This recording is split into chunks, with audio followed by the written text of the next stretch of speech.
औज़ुबिल्लाहि मिनश्शैतानिर्रजीम बिस्मिल्लाहिर्रहमानिर्रहीम सल्लल्लाहु अलैहि व आलिहि वसल्लम।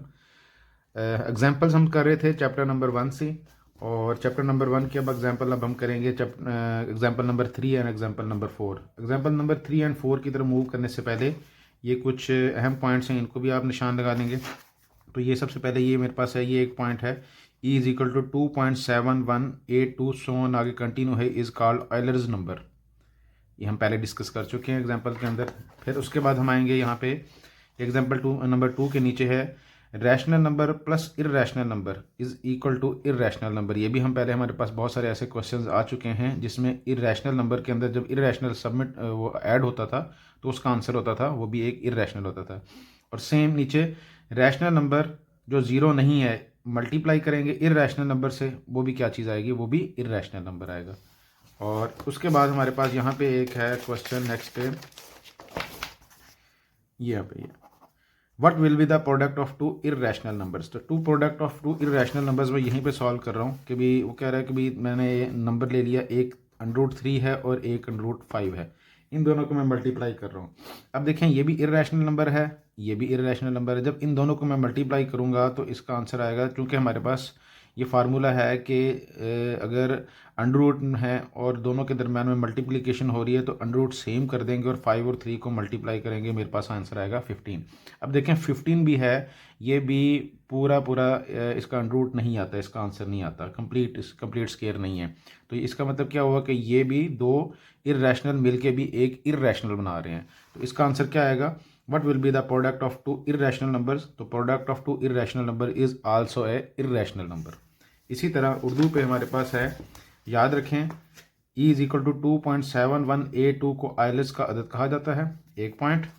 नेक्स्ट हमारे पास है नातक अदद प्लस गैर नातक अदद, दोनों मिलकर जब दोनों का ऐड करते हैं तो हमारे पास गैर नातक अदद होगा। और दूसरा पॉइंट है नातक अदद जो कि सिफर ना हो और ज़रब उसको मल्टीप्लाई करेंगे गैर नातक अदद से, वो क्या चीज़ होती है, वो गैर नातक अदद होता है।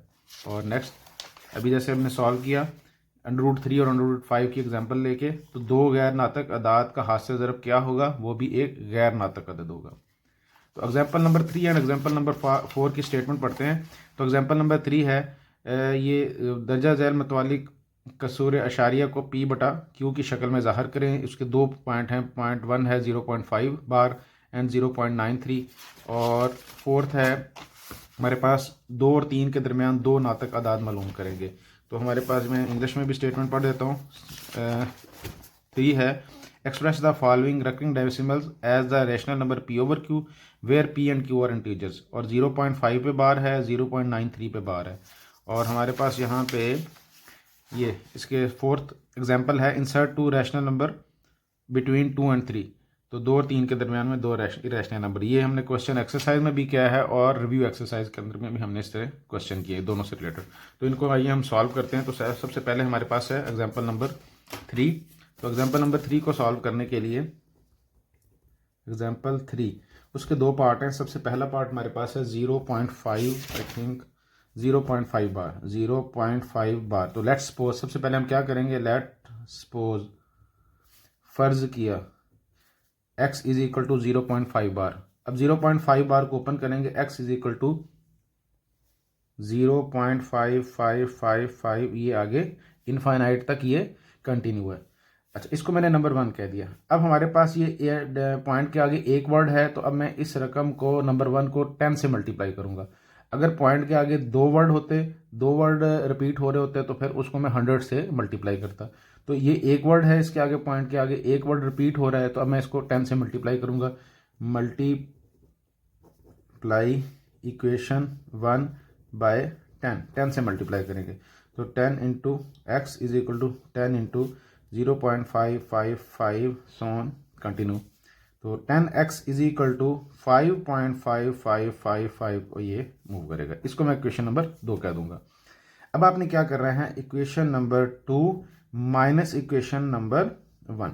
तो इक्वेशन नंबर 2 आपके पास है 10x इज इक्वल टू 5.5555, और इक्वेशन नंबर 1 है x इज इक्वल टू 0.5555, और अलामतें भी तब्दील होंगी।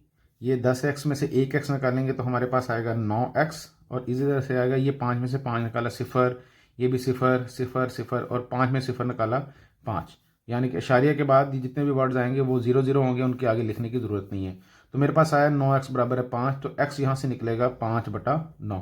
तो ये मेरे पास आंसर आ गया। ये आपके पास 0.5 बार था, ये आपके पास एक रैशनल नंबर था, आपने उसको p/q यानी कि बटे की शक्ल में आपने लिख दिया है।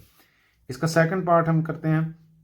सेकंड पार्ट इसका हमारे पास है 0.93 यहाँ पे, और उसके ऊपर बार है।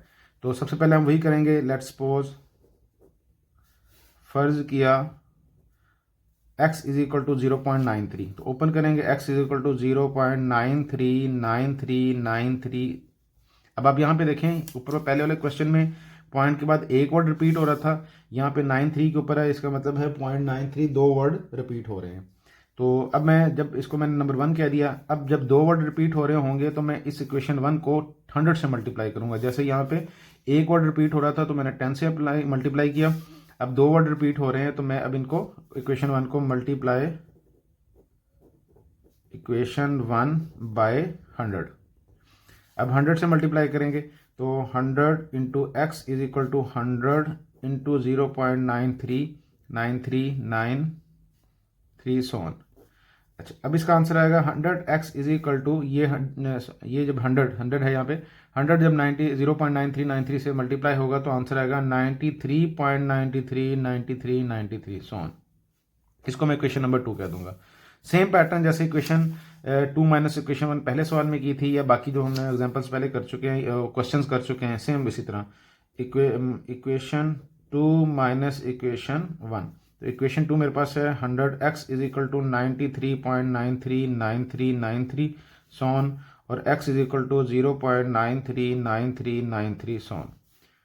माइनस करेंगे, अलामतें तब्दील होंगी, तो 100 में से 1 माइनस करेंगे तो 99x इज इक्वल टू 93.000। तो x मेरे पास आंसर आएगा 93/99। अब आप देखें ये आपने 0.93 को 93/99 यानी कि p/q की शक्ल में आपने यहाँ पे इसको लिख दिया। ये थे एग्जाम्पल नंबर 3, इसके दो पार्ट थे वो कंप्लीट हो गए। एग्जाम्पल नंबर 4 की तरफ हम मूव करेंगे। अब इसके साथ ही उसके अंदर उसने कहा है कि 2 और 3, ये दो वर्ड हैं 2 और 3, इन दो डिजिट हैं, इन दोनों के दरमियान में आपने दो रैशनल नंबर मालूम करने हैं। तो हम 1 बाय 1 करके इसमें मालूम करेंगे। तो सबसे पहले हम क्या करते हैं, तो दरमियान मालूम करने के लिए दोनों को जमा करेंगे और 2 पे डिवाइड कर देंगे। तो मैं लिखूंगा 2 × 3/2, तो मेरे पास आंसर आया 5/2। यानी कि अगर मैं यहाँ पे एक रफली डायग्राम बनाता होता हूँ कि ये 2 है ये 3 है, इन दोनों के बिटवीन में आपने नंबर निकाला है 5/2। अब या इन दोनों के बिटवीन निकालना है या इन दोनों के, चलो मैं इन दोनों के बिटवीन निकालता हूँ यहाँ पे कोई नंबर, यानी कि 3 और 5/2 के। तो हमारे पास नंबर आएगा 5/2 जमा 3, और इसको दोनों को जमा करेंगे और 2 पे डिवाइड करेंगे। ऊपर हमारे पास एलसीएम है 2, 1 पे 1 5, जमा इसके बटे में 1 है 1 2 2 3 6/2, ऊपर है 11/2, बटे में है 2, ये नीचे वाले दो आपस में इकट्ठे हो जाएंगे तो मेरे पास आंसर आएगा 11/4। तो 5/2 और 3 के दरमियान में जो आपके पास डिजिट आया वो है 11/4, यानी कि 5 और 3 के दरमियान में जो आया है 11/4।